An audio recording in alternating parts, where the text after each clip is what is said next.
अब बात कर लेते हैं महाराष्ट्र की, जहां पर यह सवाल उठ रहा है कि वीबीए यानी वंचित बहुजन अघाड़ी ने किसका खेल बिगाड़ा है, बीजेपी गठबंधन का या फिर कांग्रेस गठबंधन का।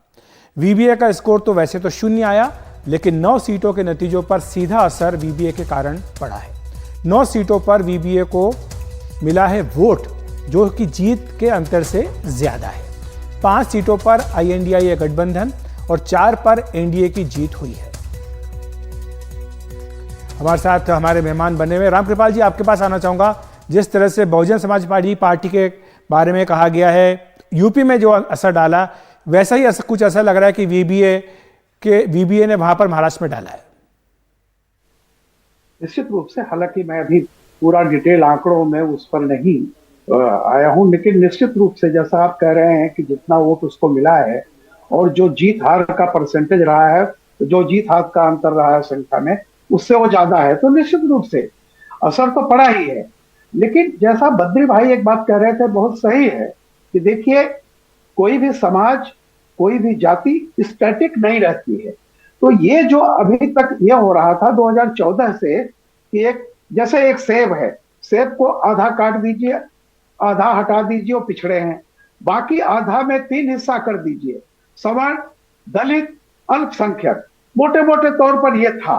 तो एक जो था, अभी मंडल के बाद क्या हुआ कि क्रीमी लेयर वर्सेस जो बाकी छोटी जातियां जो करीब 37 से 38% होती हैं, जो 1% है, 1.5% है, जिनको लोग गिनते नहीं थे, जैसे यादव मान लीजिए है कि 10% के करीब वो है, तो उस पर लोगों का ध्यान जाता था।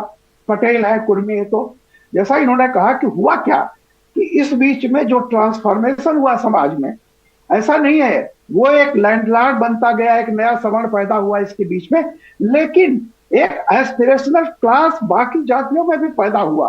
उन्हें आइडेंटिटी, अपनी सामाजिक पहचान, वो राजनीतिक हिस्सेदारी के लिए रहे। तो नतीजा क्या हुआ कि जब अभी तक बीजेपी उनको एकोमोडेट करती थी, अब बहुत सारे लोग उस पर चले गए। अखिलेश उसका उदाहरण है। महाराष्ट्र का मामला थोड़ा पेचीदा रहा है, क्योंकि इस तरह से मैं बहुत ज्यादा उसको नहीं, लेकिन उत्तर प्रदेश से साफ देख लीजिए। और वही अगर बिहार की तुलना कर लीजिए, तो बिहार में ऐसा क्यों नहीं हुआ? क्योंकि बिहार में महादलित और इनके एक नीतीश कुमार की भूमिका रही। अगर नीतीश कुमार की भूमिका की तरह मायावती की भूमिका रही होती, तो मैं निश्चित रूप से कह सकता हूं कि यह परिणाम नहीं होते। अब भविष्य में कौन कैसे साधेगा, किसको होगा, तो ये मैं कह सकता हूं महाराष्ट्र के बारे में। यह निश्चित है कि जो परसेंटेज आपने बताया और जितने वोट हैं, निश्चित तौर पर उसका बहुत बड़ा रोल रहा है।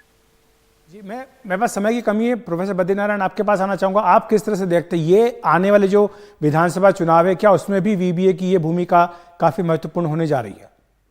देखिए अखिलेश जी, वीबीए हो या बीएसपी हो, इस चुनाव में 2 चीज साफ हुई कि इनका अपना एक बहुत कमिटेड कोर वोट है, जो 80 से 90 हजार या उससे ज्यादा बीएसपी का हर जगह पर दिखाई पड़ा आपको, कहीं 60 से 70 हजार से ऊपर।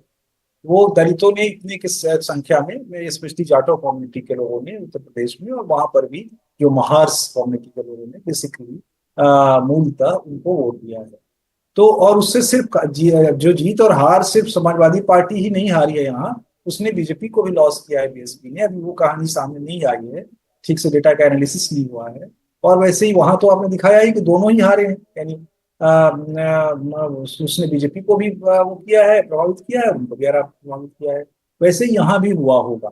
दूसरी बात जो भी रामकृपाल जी कह रहे थे, उसको हम थोड़ा और एक्सटेंड करेंगे कि ये इनको हम कहते हैं मोस्ट मार्जिनलाइज इनविजिबल कम्युनिटीज। ये इनविजिबल कम्युनिटीज हैं, ये इनके पास नंबर नहीं है, इसलिए इनके बारे में कोई सोचता नहीं है। तो इनको अभी इनका रिप्रेजेंटेशन नहीं मिला है। धीरे धीरे ये शायद रिप्रेजेंटेशन के लेवल पर पहुंचे और जाएं। तो अब जो चैलेंज है, देखिए, एक तो ये है कि आगे के चुनाव में भी अगर ये इस तरह का मोबिलाइजेशन अलग रहा, यानी बीएसपी यहाँ अलग लड़ी, वो वहां अलग लड़े, तो क्या होगा कि ये वहां पर एमपी इलेक्शन में तो लाख वोट से आप जीत नहीं सकते, लेकिन एमएलए इलेक्शन में आप 20, 30, 25 हजार इधर से उधर वोट अगर आप मोबिलाइज कर लें, तो आप सीट निकाल सकते हैं। तो ऐसे में इसका मतलब यह है कि जो विधानसभा चुनाव भी आने जा रहे हैं, इस पर ये एक बड़ी भूमिका निभा सकता है, चाहे बीएसपी वहां पर यूपी में हो, चाहे महाराष्ट्र में वीबीए। बहरहाल, आपका बहुत बहुत शुक्रिया हमारे साथ जुड़ने के लिए।